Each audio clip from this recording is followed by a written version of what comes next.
ibinigay niyo po sa aming Panginoon sa araw-araw. Naway ang mga panibagong buhay na iyong ipinagkaloob po sa amin ay maging halaga sa iyong harapan po, Panginoon. Sa darating po ng Bible Seminar po, Panginoon, tulungan niyo po kami sa gawain na ito at bigyan niyo po kami ng kalakasan ng aming pangangatawan upang magampanan po namin ang aming tungkulin sa pangangaral po ng iyong banal na salita. Ikaw po ay nagnanais ng lahat ng tao ay maligtas upang makarating sa pagkakilala ng katotohanan. Naway po, Panginoon, sa iyo lamang po kami lubos na nagtitiwala at umaasa at gabayan niyo po kami sa lahat ng aming pagpapagal dito sa sanlibutan.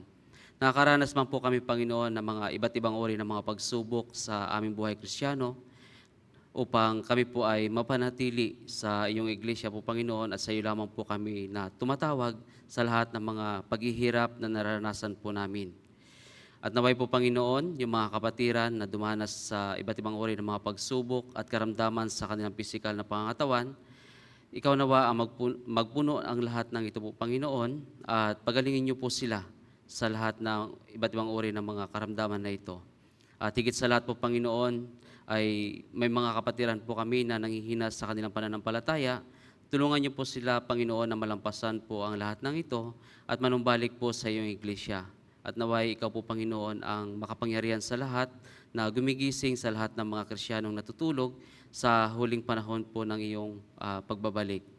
At higit sa lahat po, Panginoon, kami po ay patuloy sa gawain na ito, ay humihingi po kami ng gabay at tulong po ninyo na ipaunawan niyo po sa amin ang lahat ng iyong kalooban upang magampanan po namin ang lahat ng ito, Panginoon.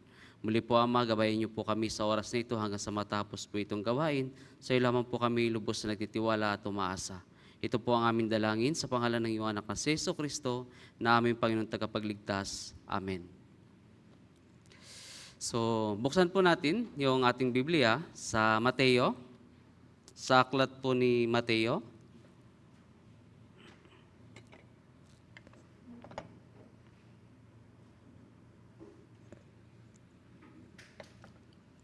Mateo chapter 13 po.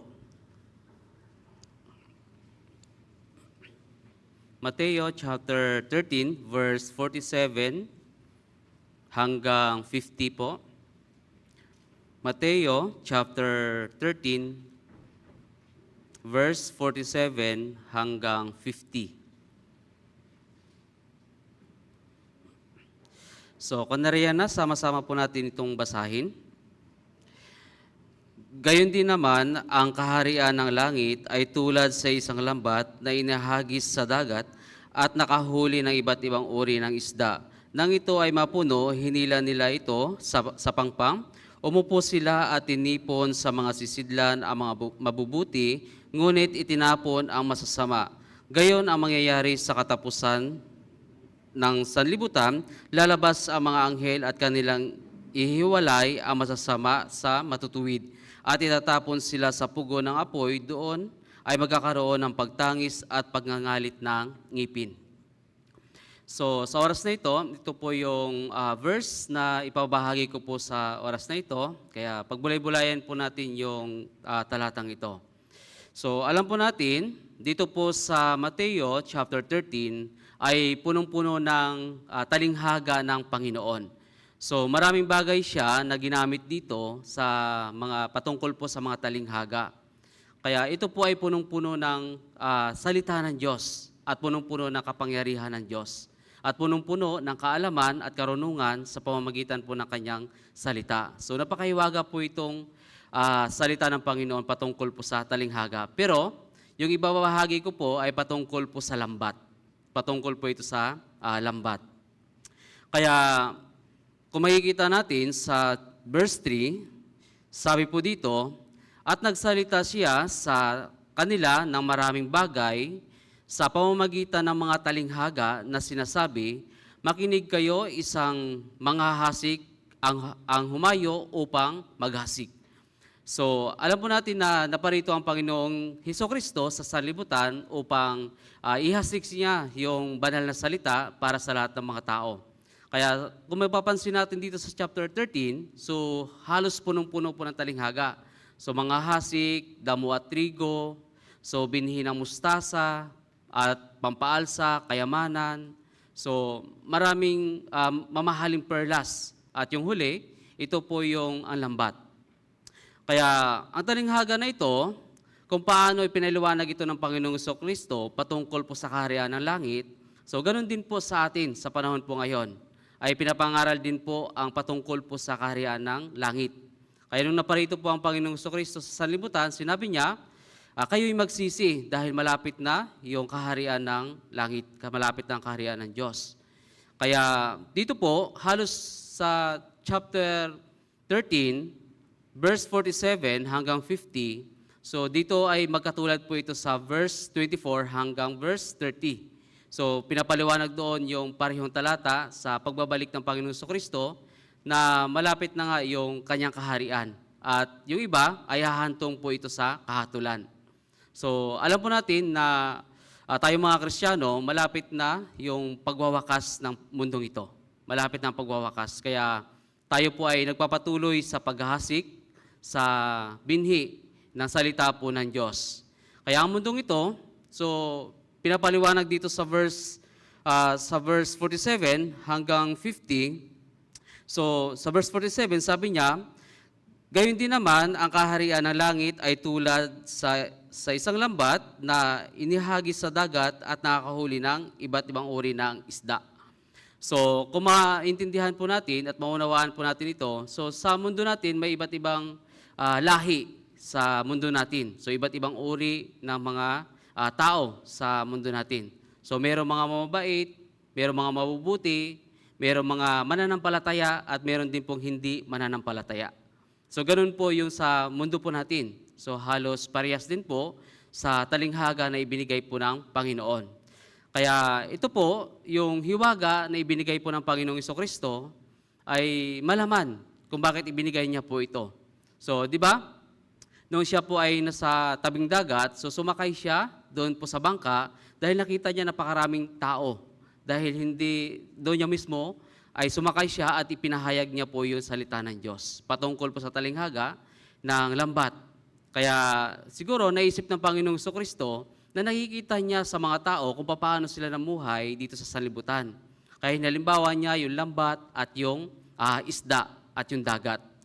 Kaya dito, sa pagdating ng Panginoon Jesucristo, ay ihiwalay po yung ligtas at saka hindi ligtas. So ganun po ang mangyayari sa panahon po natin ngayon.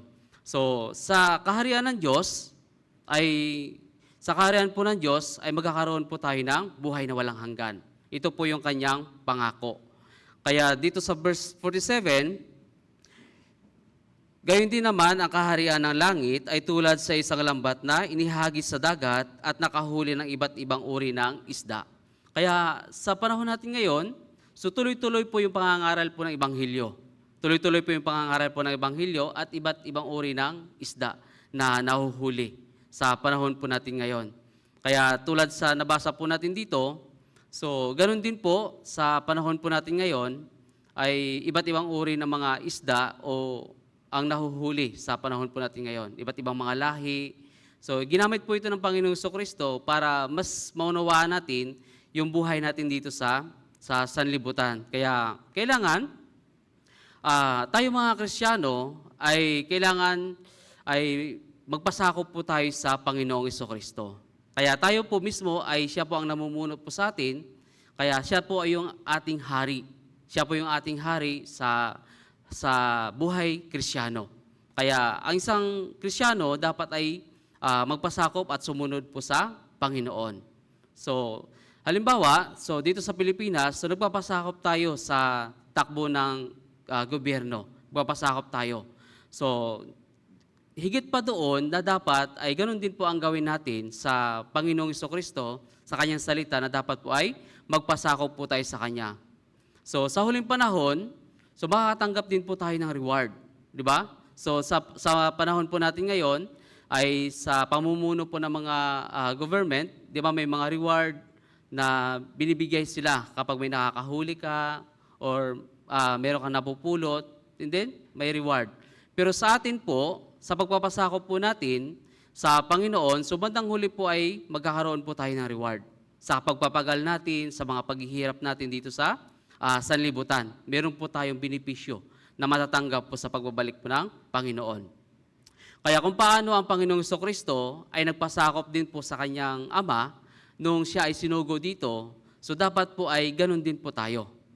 So after po noon, ay nagawa ng Panginoong Jesucristo yung kanyang gawain at nagpasakop po siya sa kanyang Ama, ay naupo siya sa kanan ng trono ng Diyos. Naupo po siya sa trono ng Diyos sa kanan.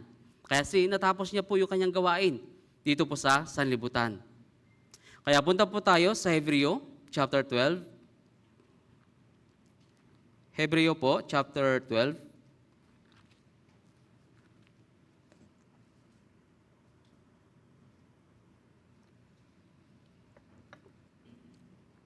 Verse 2. So, babasahin ko po. Pagmasdan natin si Jesus na siyang nagtatag at nagpasakdal ng ating pananampalataya na dahil sa kagalakang inilagay sa kanyang harapan ay tiniis niya ang krus. Hindi inalintana ang kahihiyan at siya'y umupo sa kanan ng trono ng Diyos.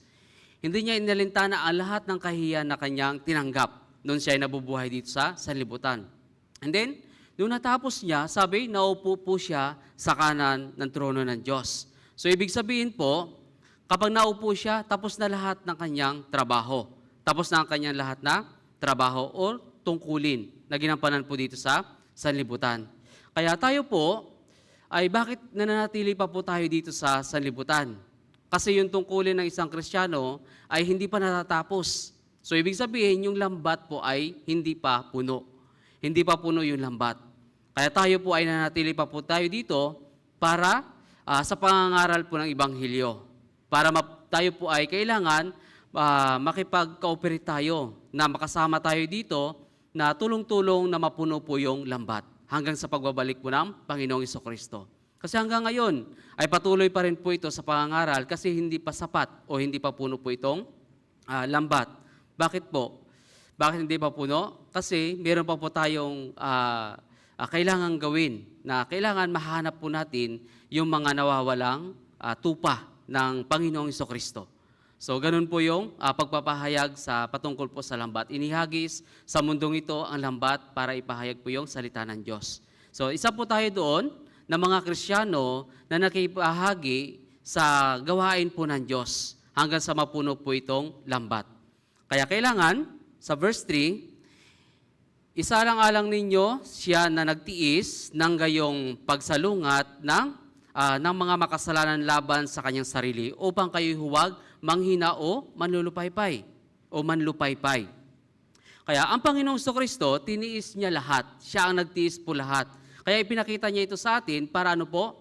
Para hindi tayo manghina, hindi tayo manlupaypay sa lahat ng gawain po natin. Kaya kailangan, kapag may gawain sa church, so kailangan, sabi ng Diyos, masigasig kayo. Huwag kayong manghina o manlupaypay. Kasi kailangan ay mapuno natin yung lambat na inilatag ng Panginoong Jesucristo. Kaya bakit po? So, bakit natin kailangan po ito gawin? Dahil hindi pa po tayo nakaranas na dumanak yung ating dugo sa ating mga kasalanan. Hindi kagaya po ng Panginoong Jesucristo na dumanak po yung kanyang dugo para po sa ating mga kasalanan. Hindi pa po natin yun nagagawa na dumanak yung ating dugo para sa ating mga kasalanan. Pero yung Diyos po, yung pag-ibig niya para sa atin ay dumanak po yung kanyang dugo. Kaya dito sa verse 3, sa verse 4, sa inyong pakipaglaban sa kasalanan, hindi pa kayo humantong sa pagdanak ng inyong dugo. Hindi pa natin ito nagagawa sa pagdanak ng ating dugo para po sa ating kasalanan. Kaya yung Diyos na, yung Panginoong Jesucristo na, ang umako at nagdanak ng kanyang dugo para po sa ating mga kasalanan. Para hindi na po natin ito maranasan, yung pagdanak ng ating dugo. So, kaya sinasabi ng Diyos, kailangan yung pananampalataya ninyo ay maging matibay. Huwag kayong manghina at manlulupaypay sa lahat ng mga uri ng mga pagsubok at sa lahat ng mga pangangaral natin dito sa iglesia. Kaya hinilimbawa po ng Diyos, yung patungkol po sa lambat. So, kaya balik po tayo doon sa chapter 13. So, lagyan po natin ng bookmark. Kaya balik-balikan po natin ito. Mateo chapter 13, verse 47. So, babasahin ko po muli. Gayon din naman, ang kaharian ng langit ay tulad sa isang lambat na inihagis sa dagat at nakahuli ng iba't ibang uri ng isda. So, alam niyo po ba yung sin?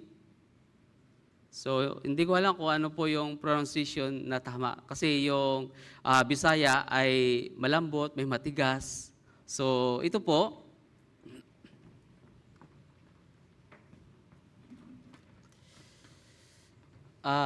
di ba alam po natin, ito ay sin, kasalanan. Di ba po? Alam po natin. Pero yung isa ay tinatawag po na sin. Tama? Sin po ba? Ha? Sin? Oh. Lambat. Oh. Di ba? Ito? So, ito, bihira po natin makikita sa Biblia. Yung salitang ganito, hindi po nagagamit o hindi po nakasulat. Yung ganito, di ba, talata. Pero sa malalaking mangingisda, sa malaking barko na ginagamit, so yung mga mangingisda po ay ganito po yung tawag nila. Ganito po, hindi po lambat yung ginagamit po nila. Kaya ito po yung ginagamit po nila. So ano pong ibig sabihin po nito, yung paggamit? Di ba yung mga malalaking barko, malalaking barko, so hinuhulog nila yung malaking bakal, tapos saka po sila maglalatag ng lambat, tapos iikutan po nila. Ikutan po nila, and then meron pong mga palutang at pabigat, and then saka po nila tatabuin dun sa kabila, and then hihigpitan, saka po nila hatakin pataas kapag puno na po yung lambat. So ganun po, yung paglalarawan po dito sa Biblia. Bakit po? Dahil ang Panginoong Jesucristo, di ba, nasa karagatan siya. Nasa karagatan po siya, ay pinapaliwanag niya patungkol dito. Pinapaliwanag niya patungkol dito at ibinigay niya po ito ang halimbawa patungkol po sa lambat. Kasi napakaganda yung talinghaga na ibinigay po ng Panginoong Jesucristo patungkol po sa lambat, sa dagat, at sa isda. Kasi ang dagat po ay naglalarawan po ito sa mundo natin. Naglalarawan po ito sa mundo natin. Yung isda, tayo po ito. Inilalarawan po ito ng Panginoon. And then yung lambat, yung salita po ng Panginoong Jesucristo. Na kailangan ay mapuno natin yung lambat. Kaya, so, ang kadalasan, ito po ay inilarawan ng Panginoong Jesucristo para mamulat tayo. So maraming mga talinghaga na kanyang ibinigay. So sa mundo natin, iba't ibang uri ng isda. May mga maliliit, may mga malalaki. Yung mga lalaki para sa mas malaki, di ba, kinakain. So ganun po yung uri ng isda. Kaya sa panahon po natin ngayon, bakit ibinigay ng Diyos? Dahil ang isda po ay nabubuhay sa dagat ng paikot-ikot lamang. So ganun din po yung buhay ng tao dito sa sanlibutan. Yung isda, may time na aanihin, may time na mabubuhay yung ibang panibagong isda. So ganun din po ang nangyayari po ito sa atin. Kaya yung buhay ng isang tao, paikot-ikot lang din po sa mundo ito, kagaya din po ng isda na inilarawan po ng Panginoon. Kaya, so ito po ay inilarawan din po sa iba't ibang bansa. Sa iba't ibang bansa, yung paglalarawan sa iba't ibang uri ng salita po ng Panginoon. Kaya ito po ay sa Old Testament, ginamit po ito ng Panginoon. Kasi yung mga Israelita noon ay matitigas po ang ulo. Pero ginamit po yung Diyos, ginamit po ng Diyos yung salitang patungkol po sa lambat dahil yung mga Israelita, matitigas po yung ulo, pero sa pamamagitan noon, ginamit po ng Diyos yung iba't ibang mga bansa upang sakupin po yung mga Israelita para sila po mismo ay disiplinahin sa pamamagitan po ng mga Kaldeo. Sa pamamagitan po ng mga Kaldeo, sila po mismo ay napakalakas yung time na yon. Kaya sila po mismo ang ginamit po ng Panginoon. Kaya sa Old Testament po ay inilalarawan po ito ng Panginoon patungkol po sa isda at sa tao. Kaya tingnan natin sa Habakuk, chapter 1. Habakuk po, chapter 1.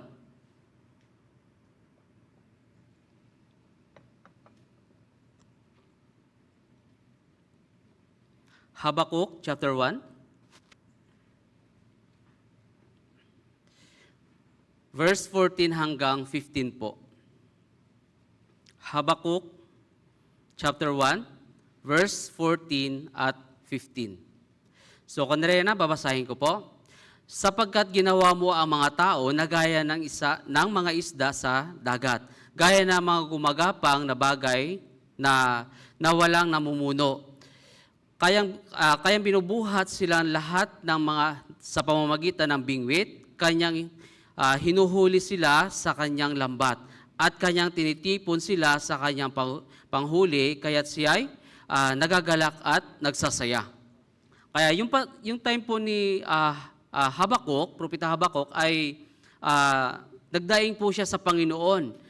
Dahil yung mga Israelita ay matitigas ang ulo. So sa pamamagitan po ng mga Kaldeyo, sinakop po sila.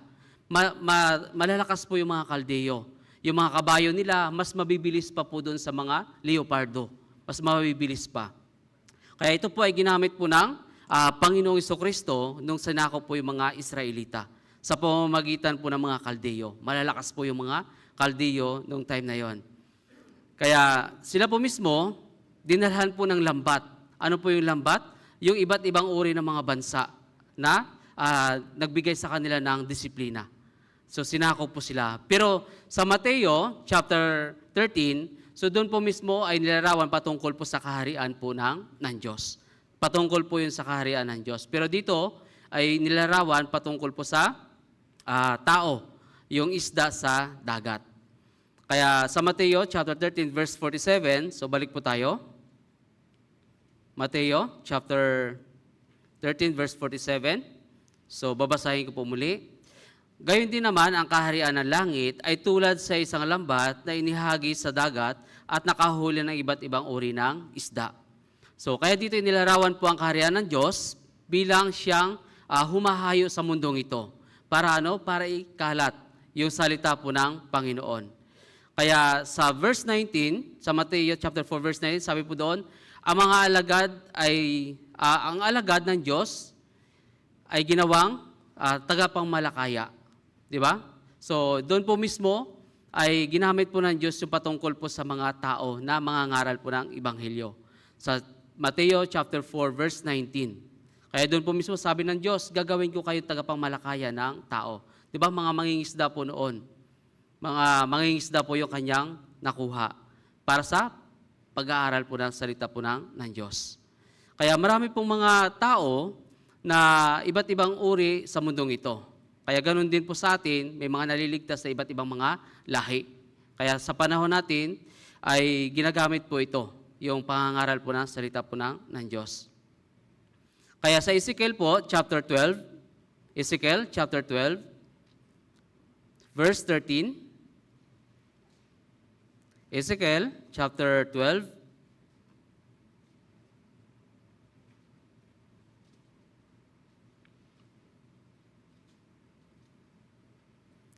verse 13 po, so babasahin ko. At ilaladlad ko ang aking lambat sa ibabaw niya, at siya'y mahuhuli sa aking bitag. Aking dadalhin siya sa Babylonia sa lupain ng mga Kaldeyo, gayon may hindi niya ito makikita at siya'y mamamatay. Kaya sa panahon po ni Ezekiel, so inilarawan po mismo dito yung paghuhuli po ng mga Israelita. Kasi yung mga Israelita po mismo ay matitigas po yung kanilang ulo. Kaya ginamit po yung mga ibang mga bansa para maging trap. Kaya napapansin natin sa time na ito ay disiplina para po sa mga Israelita. Pero sa panahon natin ngayon, ito po yung patungkol po sa kaharian po ng Diyos. Patungkol po sa kaharian ng Diyos. Kaya ginamit po yung mga bansa, yung mga Kaldeyo, para sakupin po yung mga Israelita para sa disiplina. Dahil matitigas po yung kanilang puso. Matitigas po yung kanilang puso. Kaya ito po yung ginamit po ng halimbawa po ng Panginoon. Kaya sa panahon natin ngayon, halos parehas din po. Matitigas po yung ulo ng mga tao, ayaw nila makinig po ng salita ng Diyos.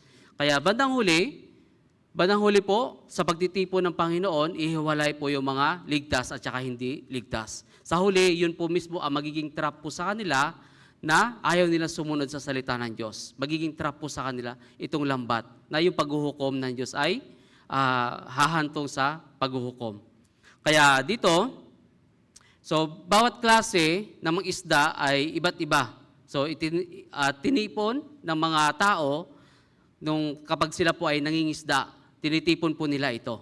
'Di ba? Hinihiwalay yung mga hindi maganda at hinihiwalay po yung magaganda. At yung mga hindi maganda, tinatapon. Tinatapon po nila. So ganun din po sa panahon ng pagbabalik ng Panginoong Jesucristo ay kukunin niya, titipunin niya po yung mga ligtas at saka hindi ligtas.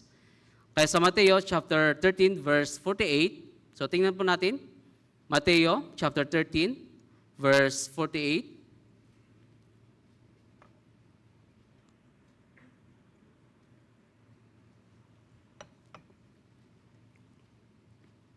So basahin po natin muli. Nang ito ay mapuno, hinila nila ito sa pangpang upang sila at tinipon sa mga sisidlan ang mabuti, ngunit itinapon ang masasama. So kung maalala natin, ang kadalasan po mangyayari, dito po ay titipunin, di ba? So makikita natin dito, kapag napuno na, titipunin at ihiwalay. Ihiwalay po ito. Kaya ito po yung mangyayari sa katapusan po ng panahon. Kaya kukunin yung mga ligtas at yung mga hindi ligtas ay ihiwalay at itatapon po dun sa lawan ng apoy at susunugin. So ganun din po dito, ito po yung paglalarawan dun po sa isda. Di ba? Yung mga mangingisda po ay pinipili po nila yung magaganda at yung hindi ay kanilang itinatapon. Kaya ganun din po, sa kasalan po ng Panginoon, sa kasalan ay nilarawan din po ito. Di ba, humayo, tawagin po yung mga alipin, lumabas at humayo sila upang tawagin po yung mga, kung sino yung kanilang mga makita sa tabing daan. Kaya sa Mateo chapter 22, chapter 10, tingnan po natin, Mateo chapter 22,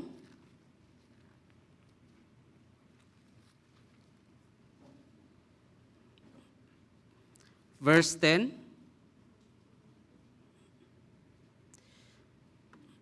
So sabi dito, lumabas ang mga aliping iyon sa mga lansangan at tinipon nila ang bawat matagpuan nila. Masama man o mabuti, kaya't napuno ng mga panauhin ang kasalan. So dito po ay tinipon at napuno. Di ba? So ganito rin po ay sa panahon po natin ay nag-iimbita tayo kapag meron po tayong mga Bible seminar. Kaya yung mga alipin ay lumabas sa lansangan upang tawagin po yung mga masasama at mabubuti. So, kaya lahat ay imbitado. Walang exemption sa salita po ng Diyos. Sa pagpapahayag ng salita ng Diyos, wala pong exemption. Kaya lahat, mabuti, masama, ay welcome. Sabi po ng Panginoon. Kaya minsan, kapag may mga dumadalo, so kahit present yung kanilang katawan, pero yung puso po nila, malayo po sa salita po ng Diyos. Kaya kahit nakikinig sila, so napakalayo yung puso po nila sa salita po ng Diyos. Kaya ganun din po sa pagtitipon, sa pamamagitan po ng lambat, kaya may sa time na yon ay meron pong ligtas at meron pong hindi ligtas. Kaya inihiwalay po ng Panginoon sa darating po ng panahon. Kaya sa panahon po natin, ay ganito po ang nangyayari. Merong mga bubuti, merong masasama, merong mananampalataya, merong hindi mananampalataya. Kaya ganun po, hinihiwalay po ng Panginoon sa pagdating po ng panahon, sa pagbabalik po ng Panginoong Jesucristo. Kaya kailangan sama-sama po tayo na ibahagi at ilatag po itong lambat na ibinigay po sa atin ng Diyos. Kailangan po ay mailatag po natin ito ng mabuti para may silo natin yung mga mabubuti at yung mga masasama. Welcome po lahat. Kaya ganun po yung sinabi po ng Panginoon na lumayo kayo sa lansangan at tawagin ninyo ang lahat ng mga tao. Walang pipiliin kahit anong uri ng tao. Kaya ganun din po ang isda, ay yung Diyos po ay hindi niya po pinipili, mabubuti o masasama. Kaya lahat tayo, di ba, sa harapan po ng Diyos ay masasama sa harapan po ng Panginoon. Kaya narito tayo, nakatanggap ng tunay na biyaya po ng Panginoon. Kaya balik po ulit tayo, Mateo chapter 13.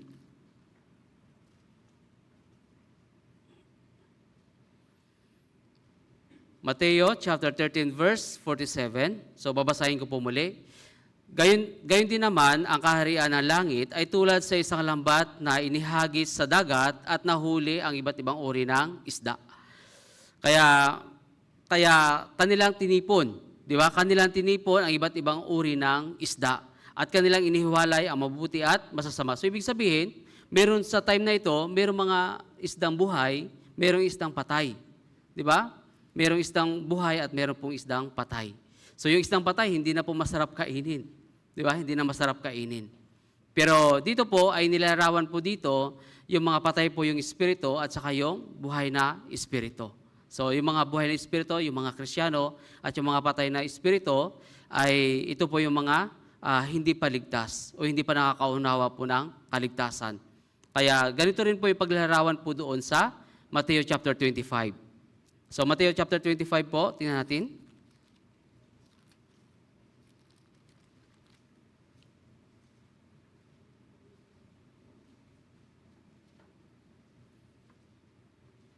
Mateo chapter 25, verse 32 po.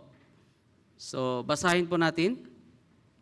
At itipunin sa harapan niya ang lahat ng mga bansa at kanyang pagbukod-bukurin ang mga tao na gaya ng pagbubukod ng pastol sa mga tupa at sa mga kambing.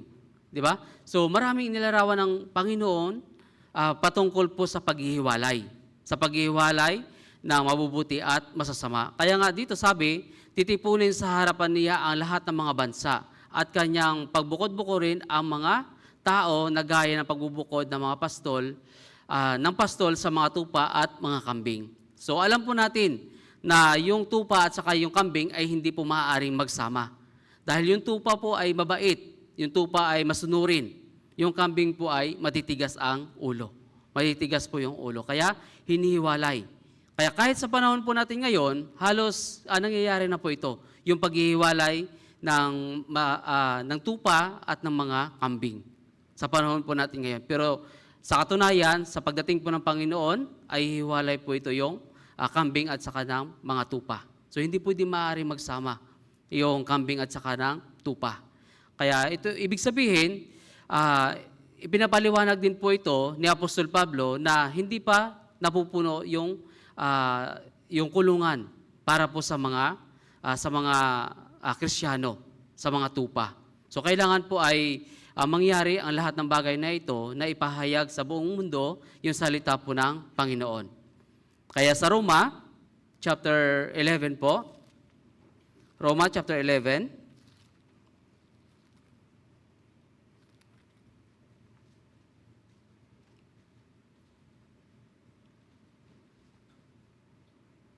verse 25, Roma chapter 11 verse 25. So babasahin ko po. Upang kayo huwag magmarunong sa inyong sarili, mga kapatid, nais kong malaman ninyo ang hiwagang ito na ang pagmamatigas ay nangyari sa isang bahagi ng Israel hanggang makapasok ang buong bilang ng mga hintil. So ibig sabihin, hanggang ngayon po ay hindi pa po sapat yung bilang po ng mga hintil o yung mga mananampalataya o yung mga ligtas. Kaya hanggang ngayon po, yung mga Israelita ay hindi pa rin nila tinatanggap yung Panginoong Jesucristo sa kanila. Hindi pa rin nila ito tinatanggap. Kaya hanggang ngayon po, di ba, matigas pa rin yung kanilang puso sa pagkakilala sa Panginoong Jesucristo. Matigas pa rin po yung kanilang puso. Kasi sabi ni Apostol Pablo na hanggang ngayon ay hindi pa sapat yung bilang ng mga hintil. So ibig sabihin, yung lambat ay hindi pa po puno. Kaya hindi pa po ito hinahatak pabalik dun sa pangpang para ito ay piliin. Hindi pa po sapat. Kaya hanggang ngayon po ay kumikilos pa rin po yung Diyos. Hanggang ngayon sa pamamagitan po ng lahat ng mga Kristiyano. Na sa pamamagitan ng mga Kristiyano ay ito po ay ginagamit ng Diyos sa pagkilos sa pangangaral po ng salita po ng Panginoon. Ito ay nilalatag po yung lambat. Kaya sa huling panahon, kapag ito ay napuno na, hahatakin na po ito at kukunin na po ito lahat ng Panginoon kapag ito ay napuno na po yung lambat. Kaya tayo po ay kailangan makiisa tayo sa pagpupuno po nito ng lambat. Di ba? Sa pagpupuno po ng lambat, kailangan po ay magkaisa at iisang isip at layunin lamang. Kaya sa chapter 12, tingnan po natin, chapter 12, verse 16, chapter 12, verse 16. So, basahin po natin. Magkaisa kayo ng pag-iisip, huwag ninyong ituon ang inyong pag-iisip sa mga palalong bagay, kundi makiayon kayo sa mga bagay na may kapakumbabaan, huwag kayong magmagaling sa inyong sarili. So sabi dito, magkaisa ng pag-iisip at layunin. So magpapakumbaba, so higit sa lahat yung magpapakumbaba po sa sarili at yung pag-iisa sa pag-iisang isip lang lahat ng mga Kristiyano o lahat ng mga anak po ng Diyos. So, kaya nga po, so hanggang ngayon po ay patuloy pa rin po yung pag-iimbita po ng Panginoon. Gusto niya ang lahat ng tao ay makarating sa kaharian. Hanggang ngayon, kaya yung Diyos po ay nananatili matiisin. Manatili matiisin at hanggang ngayon ay patuloy pa rin po yung pagpapakumbaba sa kanyang sarili. Na ang lahat ng tao sana ay makarating sa pagkakilala ng katotohanan. Matiisin po siya, yung Panginoon. Kaya patuloy pa rin tayo sa paglalatag o pangangaral po ng salita ng Diyos. Kaya maraming mga tao po na nagsasabi, sa panahon natin ngayon, Kristiyano kami. Di ba? Sa panahon po natin ngayon, maraming tao na nagsasabi, Kristiyano kami, ligtas kami. Pero ang iba, sinasabi lang po nila na sila ay Kristiyano, pero kapag tinanong natin sila patungkol sa kaligtasan, hindi po malinaw sa kanila yung patungkol po sa kaligtasan. So maraming mga Kristiyano na kiniklaim nila na sila ay Kristiyano. Pero sa pagkiklaim nila sa kanilang sarili na sila ay Kristiyano, so nakikita natin na walang pagbabago sa kanilang sarili. So kailangan kapag Kristiyano ka, meron pong pagbabago dahil nakikilala mo yung Diyos. Nakikilala mo yung Diyos. Kaya kapag nakikilala mo yung Diyos, meron pong pagbabago sa sarili dahil meron kang takot sa Diyos. Meron ka ng takot sa Panginoon.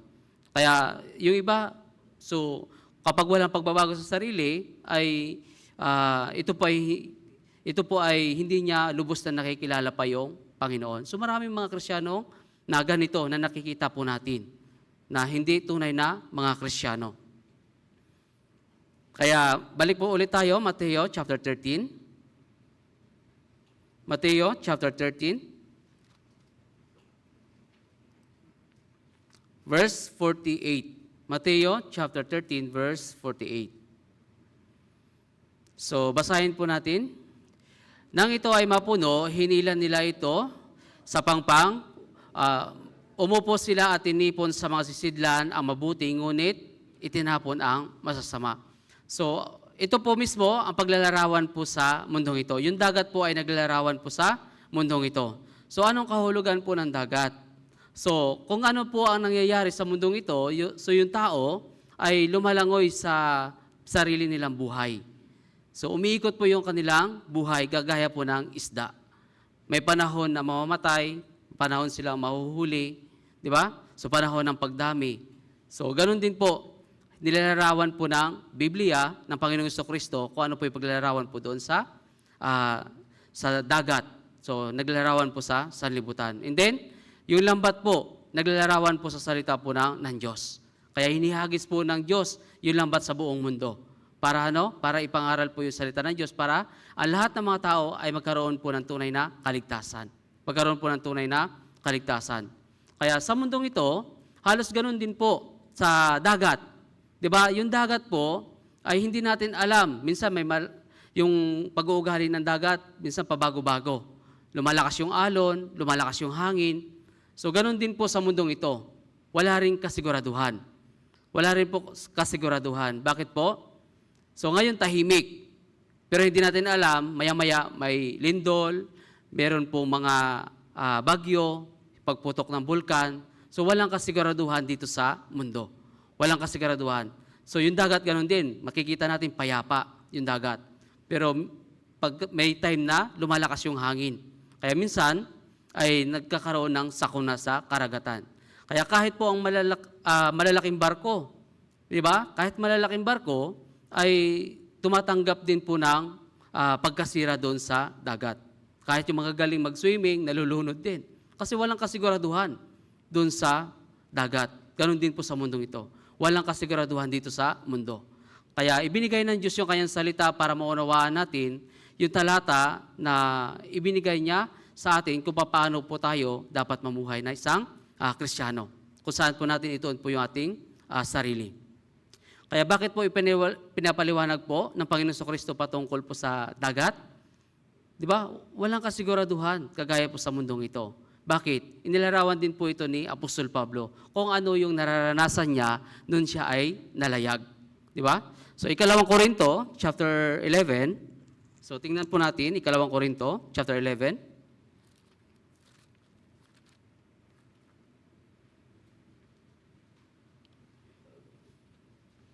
Verse 25, ikalawang Korinto, chapter 11, verse 25. So, babasahin ko po. Tatlong ulit na ako'y hinampas ng mga pamalo, minsan ako'y pinagbabato. 3 ulit na ako nawasakan ng barko, isang araw at isang gabi ako'y nasa laot. Di ba? So, pinapaliwanag po ni Apostol Pablo din dito kung ano ang naranasan niya patungkol po sa dagat. Di ba? Nawasakan siya ng barko ilang beses. So, 3 ulit siyang nawasakan ng barko.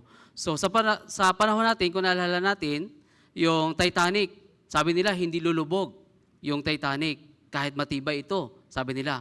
Pero bumangga lamang po sa malaking gabundok na yelo. Di ba? Pero ito ay nahati sa gitna at lumubog. So, ibig sabihin, sa karagatan, walang kasiguraduhan din. Ganon din po dito sa mundo. Kahit gaano katibay yung building, kahit gaano katibay yung bahay, pero kapag ito ay lumakas yung lindol, ay wala rin pong kasiguraduhan na, walang kasiguraduhan sa mundo ito na ito ay magigiba din.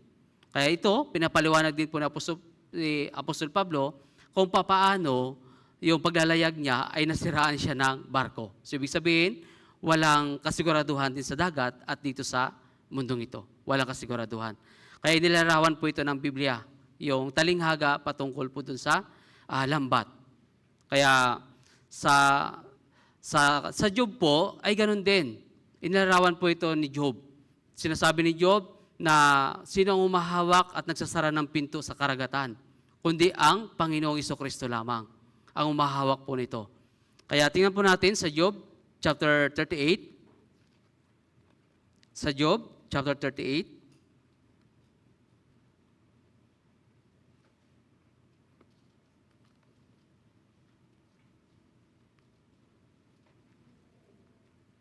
Chapter 38 po, verse 8 hanggang 11. Job chapter 38, verse 8 hanggang 11. So babasahin ko po. O sinong nagsara ng mga pintuan sa karagatan, nang ito'y pumiglas mula sa sinapupunan. Nang gawin ko ang mga lupa na bihisan niyon at ang malalim na kadiliman na pinakabalot niyon, at nagtakda para doon ay hangganan at naglagay ng mga halang at mga pintuan. At aking sinabi, hanggang doon ka makakarating at hindi ka nalalayo at doon titigil ang iyong mga along palalo. So, ibig sabihin, kahit anong takbo mo dito sa sanlibutan, kahit saan ka magtago, so wala pa ring kaligtasan o hindi pa rin ligtas dito sa mundong ito. Hindi pa rin ligtas. Kahit saan ka magtago, kahit saan ka sabihin natin na payapa na lugar, so sa mundong ito ay walang kasiguraduhan. Kahit saan ka magtago sa mundong ito. Kaya yung Diyos po ay pumipigil po sa karagatan. Siya po ay humahawak. Sino nagsara nito ng pintuan? Sino ang bumukas ng pintuan? Kundi ang Panginoon, ang Diyos lamang. Kaya kahit saan tayo dito tumakbo sa sanlibutan, wala po kasiguraduhan kung safe ba talaga. Di ba? Kaya nga po minsan, ay kapag pumutok ang bulkan, so kahit saan tayo pumunta. Di ba? Kapag may bagyo, kahit saan ka magpunta, walang kasiguraduhan. Kahit sa panahon natin ngayon, payapa dito sa bansang Pilipinas, pero sa ibang lugar, ano po nangyayari? May mga bagyo, nasusunog yung mga gubat. So wala na pong tatakbuhan sa mundong ito. Wala na pong tatakbuhan. Kaya balik po tayo doon sa Mateo, chapter 13, verse 48. Mateo, chapter 13, verse 48. So, babasahin ko po muli. Nang ito ay mapuno, hinila nila ito sa pangpang upang sila at tinipon sa mga sidlan ang mabubuti. Ngunit itinapon ang masasama. So, sabi, hinila nila ito sa pangpang. Ito po ay nagpapakita po sa atin yung katapusan po ng panahon. Nagpapakita po sa atin na malapit na po yung katapusan ng panahon. Pinapakita po ito sa atin ng Diyos. So alam natin na malapit na po yung pagwakas po ng sanlibutan. Malapit na po yung wakas po ng sanlibutan. Kaya ipinakita po ito sa atin ng Diyos. Kung papaano sa huling panahon ay hahatakin na ng Diyos kapag puno na po yung lambat. Kaya sa Awit chapter 14 verse 3 at 5, ang dagat ay tumingin at tumakas ang Jordan at umatras. Anong karamdam mo o dagat upang tumakas ka o Jordan upang umurong ka? Kaya dagat, tumingin ka at tumakas. So walang kasiguraduhan kahit mismo sa tubig. Kahit yung mga galing na swimmer, so walang ligtas. Kahit mga galing ay malulunod din. Kaya sa awit po, 136 po, so kahit ang Panginoong Hesukristo ay hanggang ngayon po ay nakabuka pa rin yung kanyang mga kamay para po sa pagliligtas po ng lahat ng mga tao. Kaya sa mga Israelita po noon, nung itinawid po sila ng Diyos sa dagat na pula, so dumaan siya, gumawa siya ng daan doon po sa dagat. Kaya hanggang ngayon po ay gumagawa rin po yung Diyos ng paraan para lahat ng tao ay makadaan sa landasin po ng Panginoon. Awit 136 verse 13 po. So basahin po natin. Siya na sa dagat na pula ay humawi sapagkat ang kanyang tapat na pag-ibig ibigay magpakailanman. So sa Isaías po, chapter 43 verse 16 po. Isaías chapter 43 verse 16. Isaías chapter 43 verse 16. So, basahin din po natin Isaías chapter 43 verse 16. So, basahin natin. Ganito ang sabi ng Panginoon na gumawa ng daan sa dagat at sa malawak na tubig ay mga landas. So, ito po ay nangyari po doon sa mga Israelita. Di ba? Nung hinawi ng Panginoon ng Diyos yung dagat na pula at ang mga Israelita ay dumaan doon po sa gitna ng karagatan. Kaya sa panahon natin ngayon, halos ganito rin po ang ibinibigay ng Diyos. Inihagis niya na yung lambat, inihagis ng Diyos yung lambat para ang lahat ay maligtas at makatipon po doon sa lambat. Lahat po ay ginagawa po ng paraan po ng Diyos.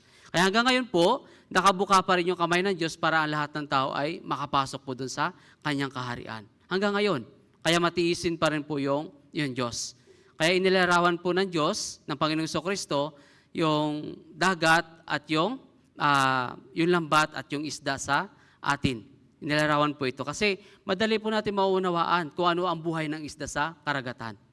Di ba? Paikot-ikot yung buhay po ng isda.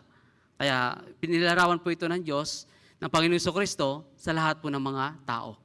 Yung buhay po nila, paikot-ikot lang po dito sa sanlibutan. Noon ay kalmado, pero pagdating ng huli ay malakas po yung disaster na nangyayari po sa mundong ito. Kaya sa awit 139 po, sa awit 139,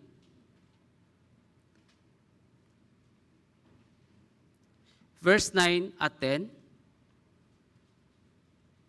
awit 139, verse 9 at 10, so, kung nariyan, babasahin ko po. Kung aking kunin ang mga pakpak ng umaga at sa mga pinakadulong bahagi ng dagat, ako'y tumira. Doon may papatnubay ako ng iyong kamay at hahawakan ako ng iyong kanang kamay. Kaya ang Panginoon po ang nagagabay sa lahat po ng mga Kristiyano. Hinahawakan niya ang lahat ng mga Kristiyano upang hindi po tayo madala ng daluyong ng mundong ito. Kaya minsan po, yung ibang mga Kristiyano po ay bumabagsak yung kanilang pananampalataya o yung pagtitiwala po sa Panginoon. Sa madaling salita, nalalamig po yung kanilang pananampalataya. Nawala po yung alab at init sa kanilang puso. Kaya sabi po dito, sa mga pinakadulong bahagi ng dagat, ako'y tumira, doon may papatnubay ako ng iyong kamay at hahawakan ako ng iyong kanang kamay. So hanggang ngayon po, yung Panginoon, ayaw niyang malunod ka. Ayaw niyang bumagsak ka sa lahat ng mga uri ng mga pagsubok mo dito sa sanlibutan. Ayaw ng Diyos na mapahamak ka Ayaw ng Diyos na lumubog ka sa ganong sitwasyon. Kaya dito, muli ko pong babasahin, kung aking kukunin ang mga pakpak ng umaga at sa mga pinakadulong bahagi ng dagat, ako'y tumira. Doon may papatnubay ako ng iyong kamay at hahawakan ako ng iyong kamay. So, kaya ang Panginoong Jesucristo, napakahaba po yung kamay, napakahaba po yung kanyang kamay. Hanggang sa dulong bahagi ng lupa. Kaya hawak-hawak niya po na gusto niya ang lahat ng tao ay maligtas. Pero open sa lahat po ng mga tao. Kaya sa Mateo chapter 24 po,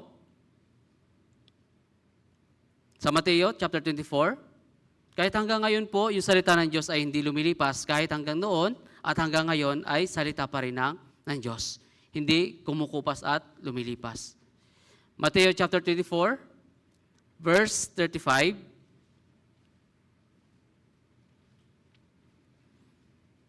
So, babasahin ko po. Ang langit at ang lupa ay lilipas, ngunit ang aking mga salita ay hindi lilipas. Di ba? So, yung mundong ito ay lumuluma. Lumilipas yung mundong ito. Yung buhay natin, lumuluma at lumilipas din. Pero yung Diyos po ay nanatili magpakailanman. Kung anong salita niya noon sa mga Israelita, sa mga propeta noon, ay ganun din po sa panahon natin ngayon. Hindi lumilipas at hindi kumukupas po yung kanyang salita. Ganun po, makapangyarihan po yung salita ng Diyos. Di ba? Tayo, lumilipas, ang mundo ay lumilipas at lumuluma. Kaya sabi ng Diyos, ngunit ang aking salita ay hindi lilipas. Sabi po ng Panginoon. Kaya ito po ay warning po sa atin ng Diyos. Dapat po ay maghanda tayo. Maging maghanda tayo sa paparating po na bagyo o dilubyo sa panahon po natin. Di ba? Anytime, babalik po ang Panginoong Hesukristo. Kaya kailangan ang lahat ng mga tao ay maging handa dahil nakikita na natin yung huling tanda sa panahon po natin ngayon. Kaya anytime, sabi ng Diyos, hahatakin ko na yung lambat, kukunin ko na yung lambat.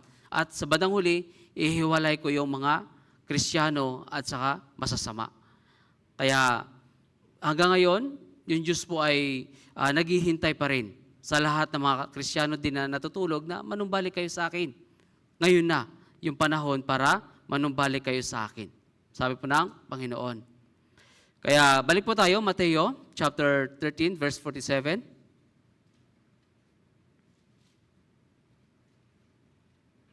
Mateo chapter 13, verse 47. So, babasahin ko po. Gayon din naman, ang kaharian ng langit ay tulad sa isang lambat na inihagis sa dagat at nakahuli ng iba't ibang uri ng isda. So maraming bisis po ito ginamit po ng Panginoon patungkol po sa salitang inihagis. So, di ba dito po mismo sa chapter 13, so marami pong talinghaga patungkol po sa paghahagis. Di ba? Sa mga butil, sa mustasa, sa salita ng Diyos. Di ba? Marami siyang ginamit patungkol po sa paghagis sa salita ng Diyos. So maraming bagay na makapangyarihan patungkol po sa talinghaga na ginagamit po ng Panginoon. Kaya pinapaunawa niya po ito sa atin, lahat, ng patungkol po sa talinghaga. So ito po ay mabuti para po sa lahat ng mga Kristiyano na dapat maunawaan yung salita po ng Diyos. Kaya Mateo chapter 13, verse 36 hanggang 43, so babasahin ko po.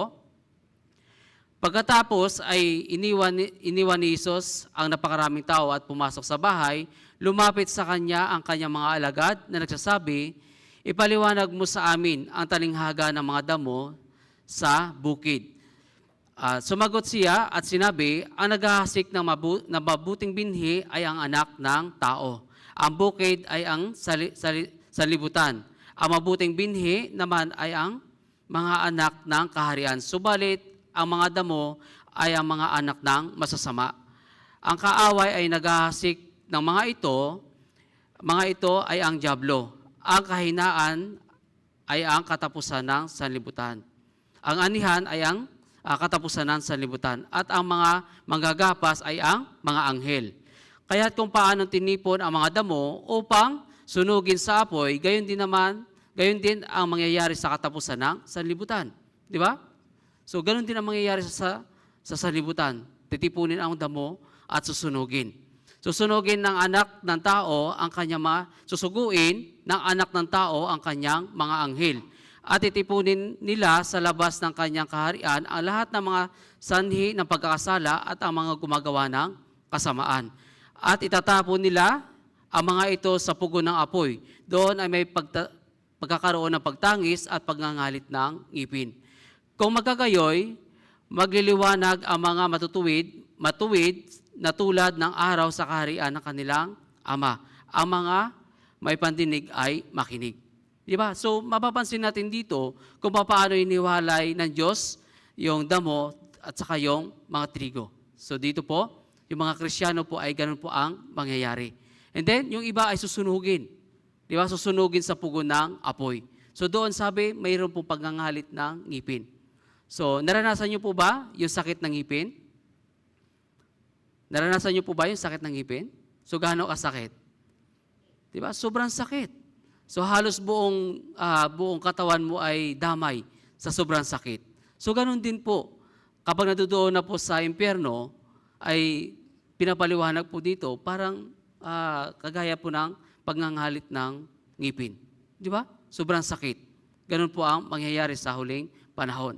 Kaya lahat tayo ay kailangan po natin na may pangaral po yung salita po ng Diyos. Kasi nakikita natin yung mga tao kung paano po sila hahantong sa huling panahon. Di ba? Ihiwalay ng Diyos yung mga masasama at yung mga mabubuti. At yung mga masasama ay tatapon po doon sa lawa ng apoy. So nakikita natin dito, titipunin nila sa labas ng kanyang kaharian ang lahat ng mga sanhi ng pagkakasala at ang gumagawa ng kasamaan at itatapon nila ang mga ito sa pugon ng apoy. Doon ay magkakaroon ng pagtangis at pagngangalit ng ngipin. So dito, pag umiyak ka, titigil. Pero doon, wala nang tigil yung pag-iyak. Wala nang tigil yung kirot at sakit. Kaya sa panahon natin ngayon, mayroon pong pain reliever sa panahon natin ngayon kapag may sakit.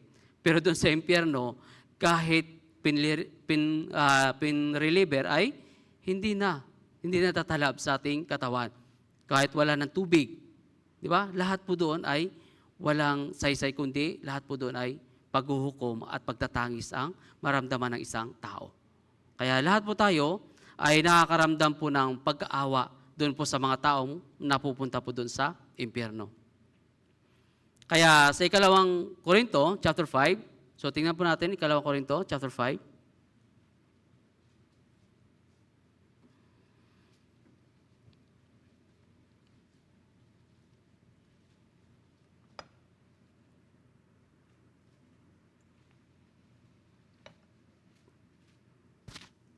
Verse 17 po.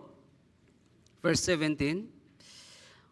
Kaya't ang sino man ay nakay Kristo, siya ay bagong nilalang, ang mga lumang bagay ay lumipas na. Tingnan ninyo, ang lahat ay naging bago.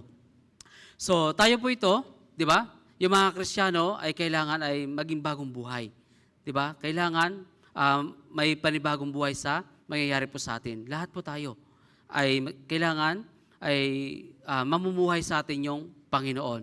Kaya sa panahon na ito, yung mga Kristiyano at mga hindi Kristiyano ay hihiwalay po ng Panginoon. So talagang yung mga Kristiyano po ay tatanggap po ng reward doon po sa langit. Tatanggap po ng reward. Kaya dito, sinasalaysay po ni Apostol Pablo kung paano po dapat ang isang Kristiyano ay magkaroon po ng panibagong buhay.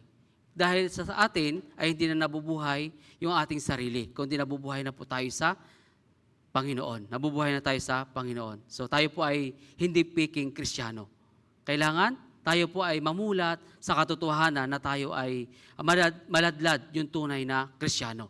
Hindi po tayo peking Kristiyano. Kaya kailangan maging bagong buhay, bagong nilalang. Kaya sabi dito, kaya't kung ang sino man na nakay Kristo, siya ay bagong nilalang, ang mga lumang bagay ay lumipas na. Yung nakaraan nating buhay ay lumipas na. Ngayon, nabubuhay tayo sa panahon ng Panginoong Hesukristo. Nabubuhay tayo sa panibagong buhay na kasama natin ang Panginoong Hesukristo. Kaya marami mga Kristiyano ay lumalamig sa kanilang pag-ibig sa pananampalataya. Kaya yung iba, iniiwan.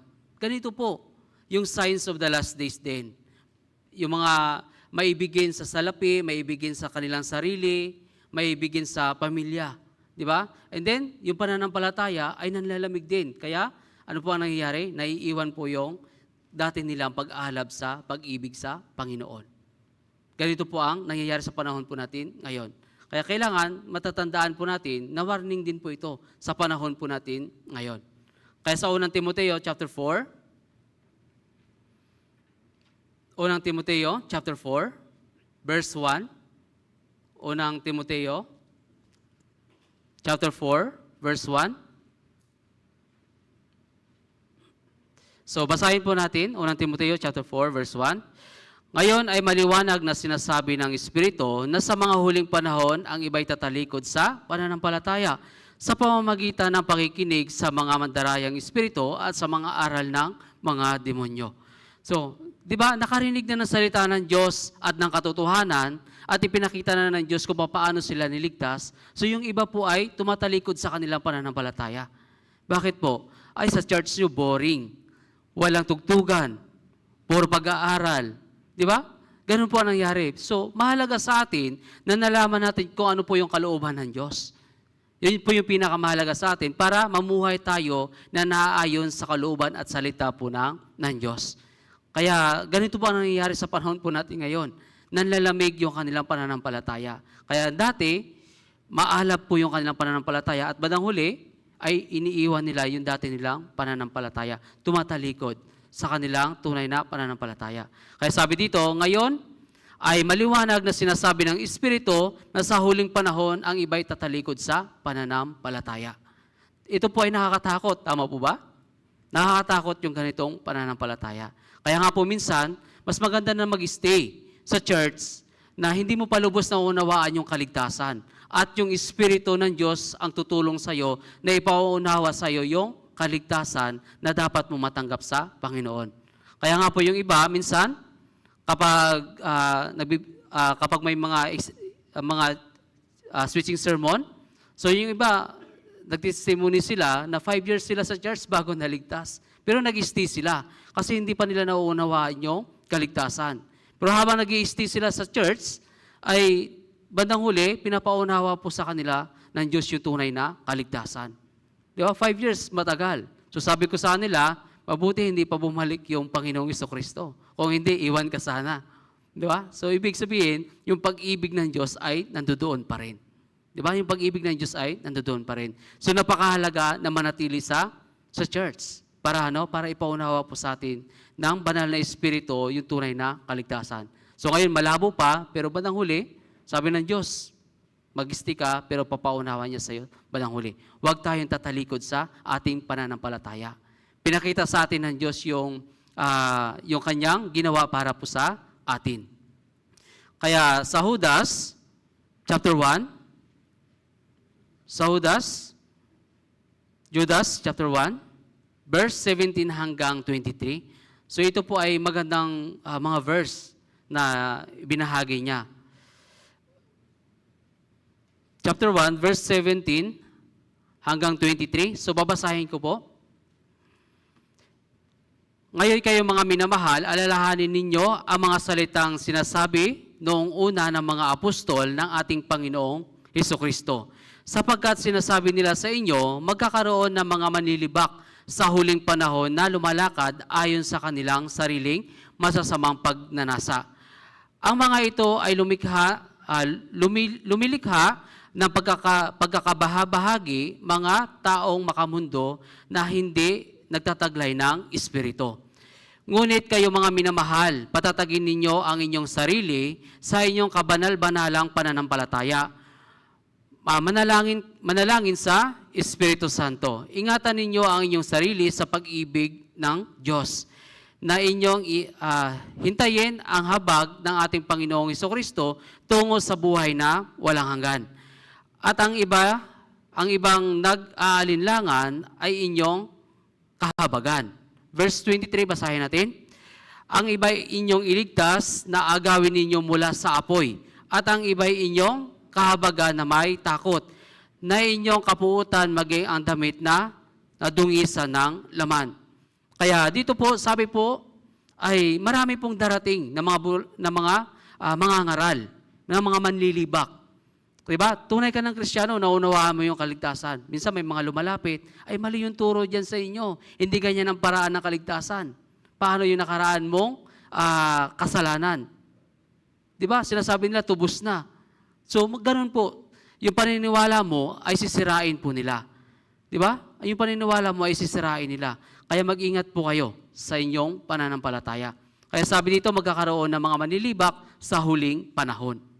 Kaya ganito po ang nangyayari sa panahon po natin ngayon.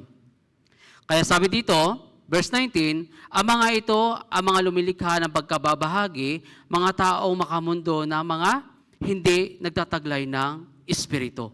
Ano ibig sabihin? Maraming mga ngaral na hindi taglay yung Holy Spirit. Di ba? Marami, ang taglay po ay nasa demonyo yung turo. Mga baluktot na aral. Baluktot po na aral. Kaya ano pong gagawin natin? Sa verse 20, ngunit kayo, mga minamahal, patatagin ninyo ang inyong sarili sa inyong kabanal-banalang pananampalataya. Manalangin kayo sa Espiritu Santo.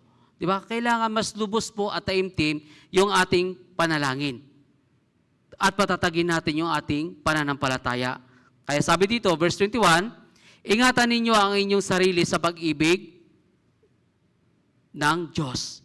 Ingatan ninyo ang inyong sarili sa pag-ibig ng Diyos na inyong hintayin ang habag ng Diyos. So kailangan matiisin tayo at hintayin natin yung pagbabalik ng Panginoong Hesukristo. Kaya sabi niya dito, habag ng ating Panginoong Hesukristo tungo sa buhay na walang hanggan. Kaya hanggang ngayon yung habag ng Diyos ay naghihintay pa rin. Naghihintay pa rin sa lahat ng mga tao. Kaya ingatan po natin yung ating pananampalataya.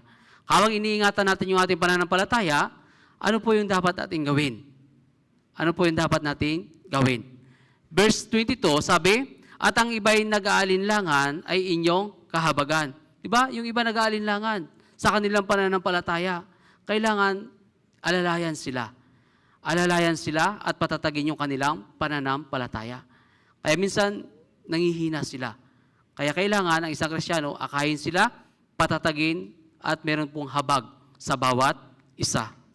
Kaya sa verse 23, ito po yun, yung pangangaral po ng Ebanghelyo. Kaya sabi po dito, ang iba'y inyong iligtas na agawin ninyo mula sa apoy. Kasi marami pong pupunta sa apoy, marami pupunta sa impyerno. Kailangan meron po tayo habag sa kanila na iligtas sila. Iligtas po sila. Kaya sabi dito, ang iba'y inyong kahabagan na may takot. Diba? Kahabagan na may takot. Kasi sila po mismo ay hindi nila alam kung saan sila mapupunta. Maraming nahuhulog po doon dahil sa mga maling aral. Maraming nahuhulog po doon. Kaya kailangan, sabi, inyong iligtas. Inyong agawin sila doon sa paghulog sa apoy. Di ba? Ganun po ang gawain po ng isang Kristiyano. Kaya sa darating po na Bible Seminar, lahat po tayo ay sama-sama at makipag-cooperate po tayo para mapuno po yung lambat na inihagis po ng Panginoon. Para bandang huli, ay hahatakin na po ito ng Panginoon. So alam ko po, dahil lahat tayo ay napapagod tayo pisikal. Napapagod na tayo pisikal. Kaya kailangan ay makipag-cooperate tayo sa gaganapin na Bible Seminar para lahat tayo ay sama-sama doon sa pakikinig ng salita po ng Diyos. So hanggang dito lamang, lahat po tayo ay umuko at manalangin. Dakilang Diyos na makapangyarihan sa lahat, salamat po Panginoon sa dakilang salita na iyong ipinagkaloob po sa amin. At ipinaliwanag niyo po sa amin Panginoon kung paano po ang buhay ng isang tao dito po sa sanlibutan, na kami po ay umiikot na gaya po ng isda na namumuhay po sa karagatan. Na ang buhay po namin ay panandalian lamang po dito sa sanlibutan, ngunit ay nahabag ka po sa amin upang kami po ay maligtas at makarating sa iyong kaharian. At higit sa lahat po, Panginoon, tulungan niyo po kami sa darating po na Bible Seminar na ipangaral po ang iyong banal na salita at kaligtasan sa lahat po ng mga tao.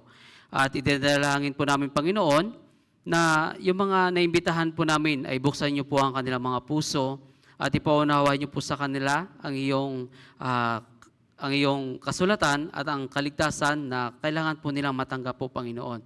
Sa iyo lamang po kami lubos na nagtitiwala at hinihingi po namin sa iyo na bigyan niyo po kami ng kalakasan ng aming pangangatawan upang sa gaganapin pong Bible Seminar ay lubos po namin magampanan ng aming tungkulin na nakaatang po sa aming balikat. Tulungan niyo po kami, Ama. Hindi po namin makakaya ang lahat ng ito kung wala po ang gabay at tulong po ninyo. Ito po ang aming dalangin sa pangalan ng iyong anak na si Jesucristo, na aming Panginoong tagapagligtas. Amen. So maraming salamat po.